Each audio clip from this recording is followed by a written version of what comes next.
బాబు లోకేష్ల మనస్తత్వం తెలుసు. లోకేష్ చంద్రబాబు అన్న బీజేపీ దేశం అంతా గెలవాలి కోరుకుంటారు, కానీ ఆంధ్రలో గెలవాలని కోరుకోరు, ఆంధ్రలో ఎదగాలని కోరుకోరు. ఎందుకు జనసేన ఎదగాలని కోరుకుంటుందా తెలుగుదేశం చెప్పండి? ఇప్పుడు కోరుకోవట్లేదు కాబట్టి అంతే.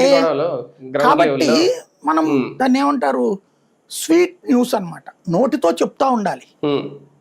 ఇలా చెప్పడం అంటే దీనికి రివర్స్ లో చేయండిరా మీరని చెప్పడం గ్రౌండ్ లెవెల్లో. కానీ ఒకటి సార్, సమన్వయం అనేది లేకపోతే క్షేత్రస్థాయిలో ఇప్పుడు నేను ఆయన అన్నట్టు ఫ్లెక్సీలు పెట్టలేదనో, ఫ్లెక్సీలో ఫోటో పెట్టలేదనో ఒక రకంగా అది వర్మ గారికి వార్నింగ్ ఇచ్చారని నేను అనుకుంటున్నాం. ఎందుకంటే మొన్న ఆయన చంద్రబాబు నాయుడు గారికి ఫోటో పెట్టలేదనే కదా అంత హడావుడి చేశారు. ఇటువంటి వద్దు, ఇటువంటి గొడవలు వద్దు, సెటిల్మెంట్లు వద్దు, సమన్వయం తెలిపోండి అంటే ఏంటి, ఏం చేసినా ఇంకా చూస్తూ ఉండండి, సర్దుకుపోండి అని చెప్తున్నారా వీళ్ళు కూడా? లోకేష్ బాబు గారు వర్మ గారు అనేది అటు తెలివిగా వాడారు వీళ్ళు, వర్మ గారి వైపు తీసుకొచ్చి. అంతే.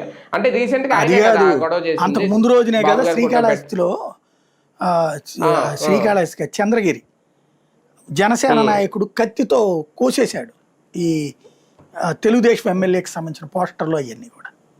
మరి కేసు ఎందుకు పెట్టారు? హోర్డింగ్లు కోసేస్తే జనసేన వాళ్ళు తిరగబడితే కేసులు ఎందుకు పెడుతున్నారు? బేసిక్గా సమస్య ఏంటంటే తెలుగుదేశం వాళ్ళ దాంట్లో జనసేన బొమ్మలు లేకపోతే మీరు ఓకే అనుకోండి.